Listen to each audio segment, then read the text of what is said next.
video, I want to talk about the cost, whether or not I think that this car is too expensive. I've seen a lot of videos where guys are complaining like over and over about how expensive these cars are and how Ford has lost it by charging what they did. And I want to talk about that. And I want to not only talk about that, but I want to like mention, I want to talk about the different competitors that are out there. Because number one, there aren't any, and a lot of people are kind of saying that, the fact that there is no competition allows Ford to basically charge whatever they want. And there might be a slight point to that, but I honestly don't think that Ford is like price gouging simply because that there is no competition. I really do think that you're getting your money's worth with this car.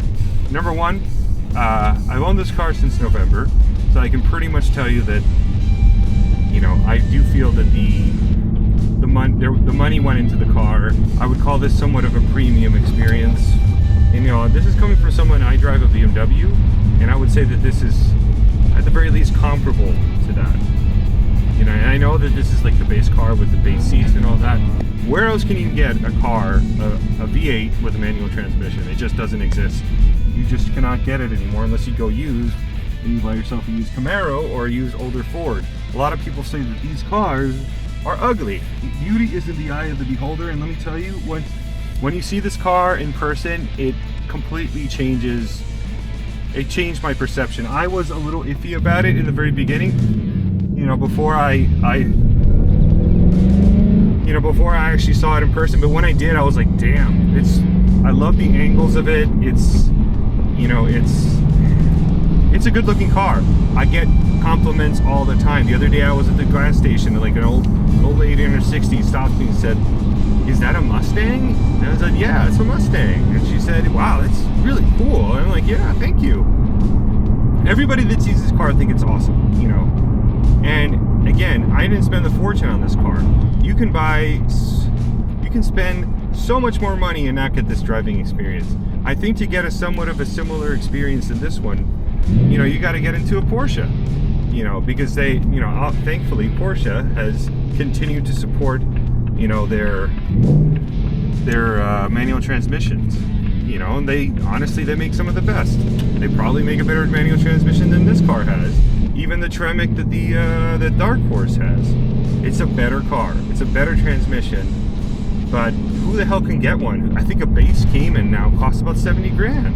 And that's a lot of money for that.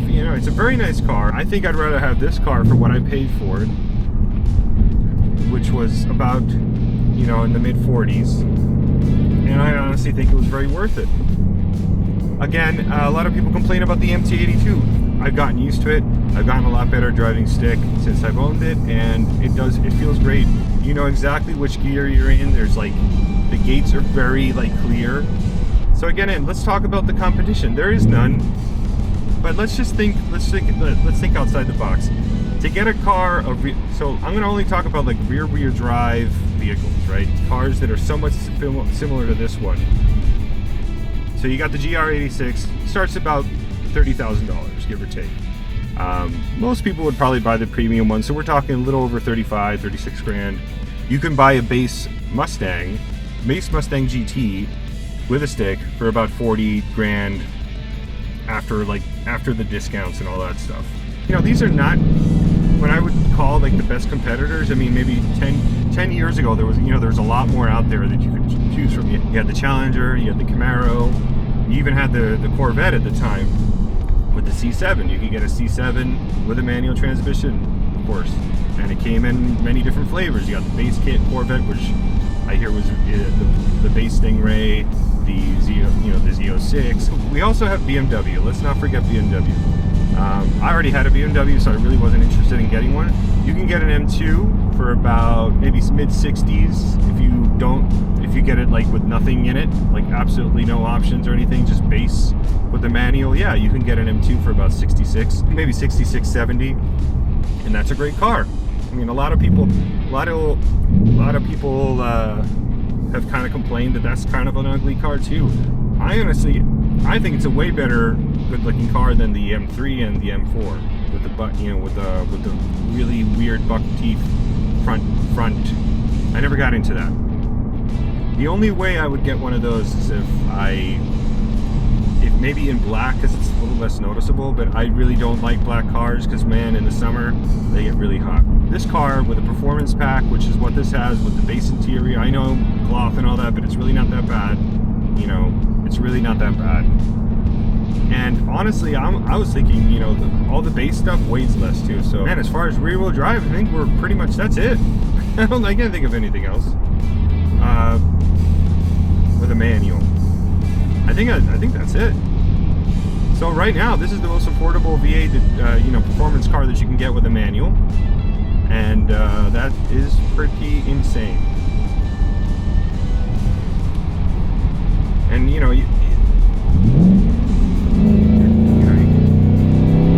it's really, that's pretty awesome. Let's put it in a second here. Woo.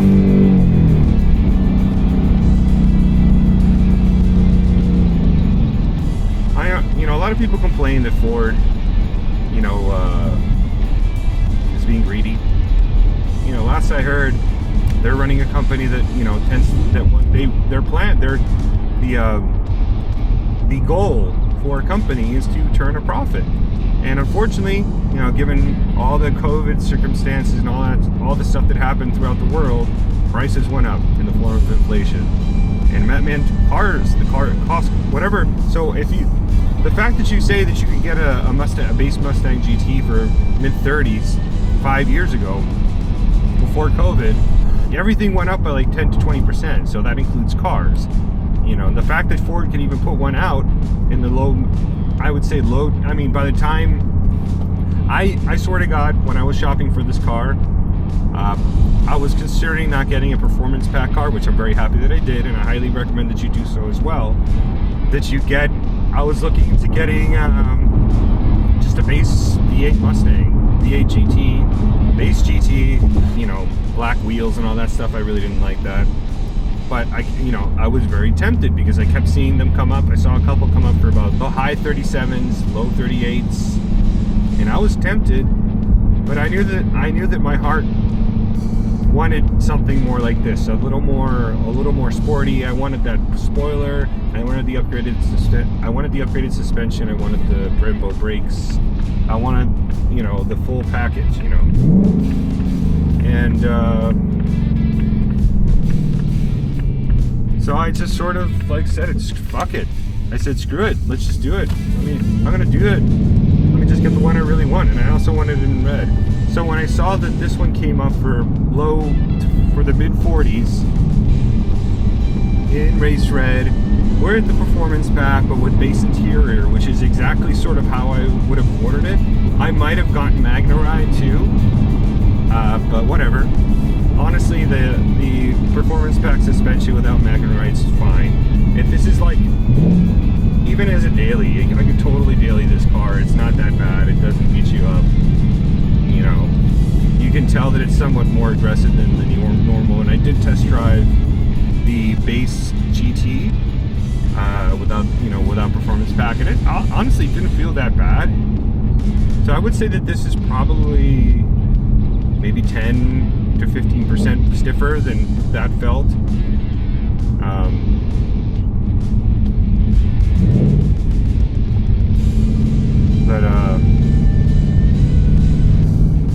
There's a nice twisty area here.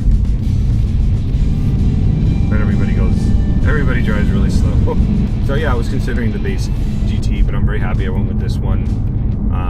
It turns heads, man. Every time I drive around, you see people turning their heads. It's it's a good looking car, man. And whoever says that it's ugly and that Ford is pricing too much is maybe they're out of touch with reality. All I'm gonna tell you to those people is just wait 5 to 10 years and you'll be able to get one in for the mid-20s eventually. One of these, and all these cars will depreciate.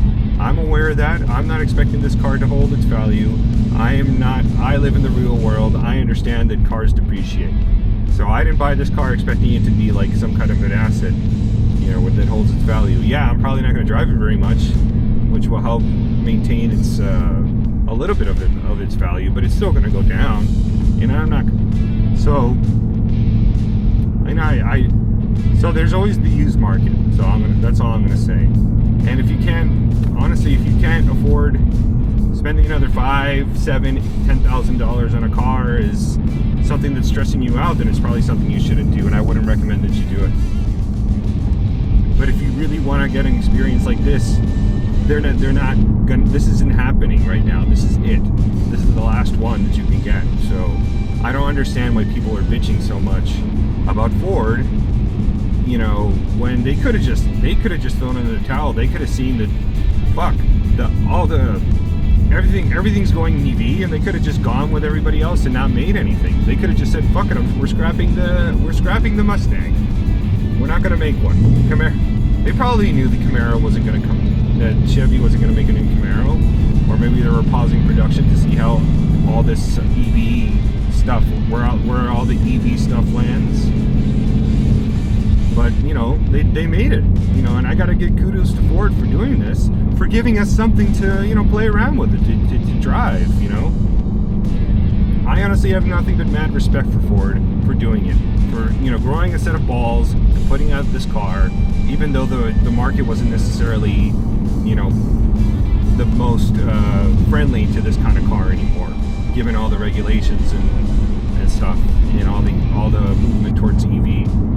So that's all I'm going to say about that. Do I think it's too expensive? I don't. But then I'm a little biased. I bought the car, so obviously that's going to be my opinion. But, you know, boy, tell me what you think in the comments. Do you think this car was too much? I don't think it's too much. Do me a favor, if you're even considering a Mustang, before you write it off and say that you don't like the way it looks, that you like the S550s more, go and check one out. But check one out with a performance pack, because I'm telling you, it changes the car. The wheels, you know, it's a little lower, it's a little more aggressive looking, and I think it really does change it and makes it look a lot better. And, you know, look at one in race red, man, because I really do think this is one of the best colors and the one that turns most heads. But yeah, you're gonna be noticed. You know, it's definitely not a subtle color. It's not a subtle color, but I really do think it's a great car, and I don't think it's a rip-off. I don't think the Fords are trying to rip you off, man. But let me know what you think in the comments. Really helps a lot if you can like and subscribe, and I'll see you in the next one.